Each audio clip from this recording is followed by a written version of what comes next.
શિવાય. શિવ મહાપુરાણ રુદ્ર સંહિતા સતીખંડ અધ્યાય 23 મોક્ષ વર્ણન. બ્રહ્મા કહેવા લાગ્યા કે એક સમયે વિહાર ઉપરાંત શિવ સતી બેઠા હતા. તેઓ વાતચીત કરતા હતા. શિવજી પ્રસન્ન છે તે જોઈ સતી ઘણા જ નમ્રતા અને ભક્તિની સાથે કહેવા લાગ્યા, હે કરુણા સાગર મહાદેવ, ઘણી જ ભક્તિથી હું આપને મેળવી શકી. આપની સાથે વિહાર કરતા હું અત્યંત રાજી થઈ છું. હવે મારું મન તાત્વિક વિચારણા કરવા લાગ્યું છે. હે શિવજી, આ જીવ સંસારને કેવી રીતે પાર કરી શકે? વિષયી પદ જેને પ્રાપ્ત કરી પરમ પદની પ્રાપ્તિ કરી લે છે તે તત્વ શું છે તે મને કહો. હે મુનિ, શિવજી પ્રેમપૂર્વક સતીને કહેવા લાગ્યા, હે દાક્ષાયણી, હે મહેશ્વરી, વિજ્ઞાન જ પરમ તત્વ છે. બીજું કાંઈ યાદ કરવા જેવું નથી. શુદ્ધ બુદ્ધિ વડે કેવળ બ્રહ્માનું સ્મરણ છે. ભક્તિ તો વિજ્ઞાનની માતા છે. ભક્તિ 9 પ્રકારની છે. ભક્તિ તથા જ્ઞાનમાં કશો ભેદ નથી. ભક્તિ કરનારને હંમેશા સુખ થાય છે. ભક્તિ સાથે વિરોધ બાંધનાર કદી વિજ્ઞાનની પ્રાપ્તિ કરી શકતો નથી. હે દેવી, હું ભક્તિને હંમેશા આધીન છું. ભક્તિના પ્રભાવથી નીચ કે હીન પુરુષના ઘેર પણ જાઉં છું. હે દેવી, સગુણ તથા નિર્ગુણ ભેદ વડે ભક્તિ 2 પ્રકારની છે, એક વિધિયુક્ત અને બીજી સ્વાભાવિક. આ બંને પ્રકારની ભક્તિના નૈષ્ટિક તેમજ અનૈષ્ટિક એવા 2 ભેદો છે. તેને વિહિત અને અવિહિત ભેદો અનેક પ્રકારે પાડવામાં આવ્યા છે.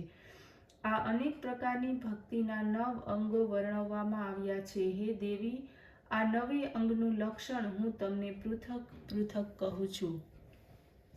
તમે સાવધાન થઈ પ્રેમથી સાંભળો. શ્રવણ કરવું, કીર્તન કરવું, સ્મરણ કરવું, સેવન કરવું, દાસ્યપણું કરવું, અર્ચન કરવું તથા સદા વંદન કરવું, શક્યતા તથા આત્મસમર્પણ, આ 9 અંગો વિદ્વાનોએ કહ્યા છે. મારી ભક્તિના આ અંગો ભુક્તિ તથા મુક્તિ આપનારા છે. જ્ઞાનને ઉત્પન્ન કરનારી આ ભક્તિ મને અત્યંત વહાલી છે. જે વ્યક્તિ ભક્તિમાન હોય છે તેમને સદા સહાય કરું છું. તેને જે વિઘ્ન કરે છે તેના શત્રુ રૂપે થાઉં છું, એમાં સંદેહ નથી.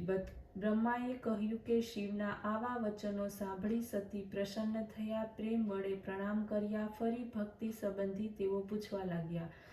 મંત્ર, શાસ્ત્ર વગેરેનું મહાત્મ્ય પૂછ્યું. ભગવાન શંકરે પંચાંગ સહિત મંત્રનું મહાત્મ્ય, ઇતિહાસ તથા ભક્તિનું મહાત્મ્ય, વર્ણાશ્રમ ધર્મકથા, રાજધર્મ કથા, પુત્ર તથા સ્ત્રી ધર્મનું મહાત્મ્ય, વૈદિક જ્યોતિષ, સામુદ્રિક શાસ્ત્ર તથા બીજા પણ શાસ્ત્રો કૃપા કરી શિવે તત્વ વડે વર્ણવ્યા. આ રીતે હિમાલય પર્વત ઉપર અનેક પ્રકારે ક્રીડા કરી પરબ્રહ્મ સ્વરૂપ શિવા તથા શિવ અનેક સ્થળે વિહાર કરવા લાગ્યા.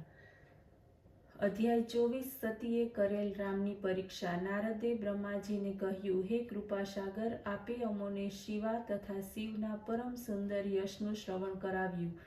ત્યાં રહી શિવ તથા સતીએ શું ચરિત્રો કર્યા? ઉત્તરમાં બ્રહ્માજી બોલ્યા, હે મુનિ, પ્રેમથી શિવા તથા શિવનું ચરિત્ર કહું છું તે સાંભળો. લૌકિક ગતિનો આશ્રય લઈ કરી તેઓ સર્વદા ક્રીડા કરવા લાગ્યા. એક સમયે લીલાધારી શંકર સતીની સાથે નંદી પર બેસી ત્રૈલોક્યનું ભ્રમણ કરી રહ્યા હતા. દંડક વનમાં પહોંચીને ભગવાન શિવે તે ભૂમિના દર્શન કરાવ્યા જ્યાંથી રાવણે સીતાનું હરણ કર્યું હતું અને જ્યાં ભગવાન રામે સીતાના વિયોગમાં લતાઓ તથા વૃક્ષોને સીતાના સમાચાર પૂછ્યા હતા. આ વાત કરતા શિવજી આગળ જતા હતા. તે સમયે પત્નીના વિયોગમાં વિયોગી રામ સીતાને શોધતા ત્યાં દેખાયા. તે તેવા જ વિરહી હતા. શિવજી તેમની આગળ ગયા, તેમને પ્રણામ કર્યા. પ્રસન્નતાપૂર્વક જય જય શબ્દ બોલતા શ્રી રામચંદ્રને દર્શન આપ્યા.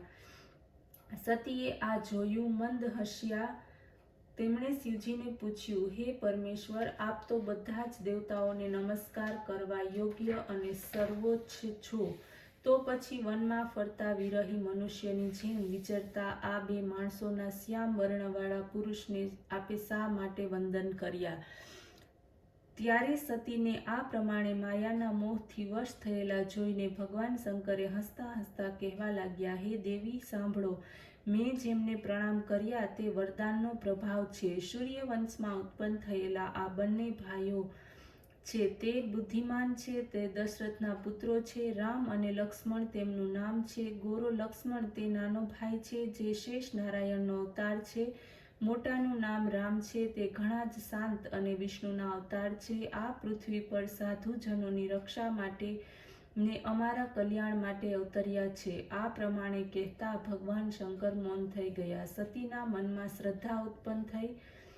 શિવની માયાથી સતીનું મન વિચલિત બન્યું હતું. સતીના મનમાં વિશ્વાસ ઉત્પન્ન કરવા ભગવાન શિવે કહ્યું, હે દેવી, જો તમને મારા વચનોમાં વિશ્વાસ ન હોય તો જાઓ અને તમારી બુદ્ધિથી રામની પરીક્ષા કરો. હે પ્રિય, તમારો મોહ દૂર થાય તેવો ઉપાય કરો. ત્યાં સુધી હું અહીં વડની નીચે બેસીને તમારી રાહ જોઈશ. શિવજીની આજ્ઞા મેળવી સતી રામની પરીક્ષા કરવા ચાલ્યા. ત્યાં જઈને વિચારવા લાગ્યા કે કેવી રીતે પરીક્ષા લઉં. તેમણે વિચાર કર્યો કે હું સીતાનું રૂપ ધારણ કરીને રામની નજીક જાઉં. ખરેખર રામ વિષ્ણુના અવતાર હશે તો તે મને ઓળખી જશે, અન્યથા નહીં ઓળખી શકે. સતીએ સીતાનું રૂપ લીધું. પરીક્ષાને માટે તે રામની પાસે ગયા. સતીને સીતાના સ્વરૂપે જોઈ રામે કહ્યું, હે સતી, આ સમયે શિવજી ક્યાં છે? જો તમે પતિ વગર આ વનમાં એકલા ફરી રહ્યા છો, હે સતી, તમે તમારા સ્વરૂપનો ત્યાગ શા માટે કર્યો છે?